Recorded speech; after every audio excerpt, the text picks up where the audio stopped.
Hello' guys welcome to moon motors YouTube channel. আজি আপোনালোকক দেখাম Tata Altroz XM model 2020 model Fortuner গাড়ী। দেখিবলৈ পাইছে নগাঁও ৰেজিষ্ট্ৰেশ্যনৰ গাড়ী হয়। বাম্পাৰ টু বাম্পাৰ অৰিজিনেল পেইণ্টত আছে। ইঞ্জিন বডি চিল পাব।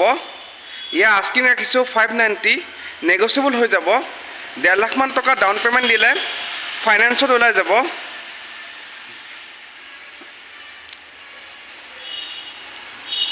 আহকচোন টায়াৰ প্ৰফাইলটো চাওঁ। টায়াৰ প্ৰফাইলটো চাবলৈ পাইছে 80 to 90% আছে।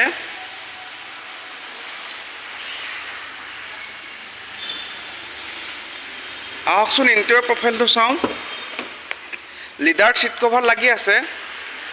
পাৱাৰ ষ্টিং পাই যাব। পাৱাৰ উইণ্ডো আছে। AC হিটাৰ ৰানিং কণ্ডিশ্যন আছে। মিউজিক ছিষ্টেম পাই যাব। ইয়াৰ ৰানিং 60 to 70 ভিতৰত হ'ব। গাড়ীখন যদি কাৰোবাৰ পচন্দ হৈছে স্ক্ৰীনত দিয়া নাম্বাৰত কণ্টেক্ট কৰিলে হ'ল। ধন্যবাদ।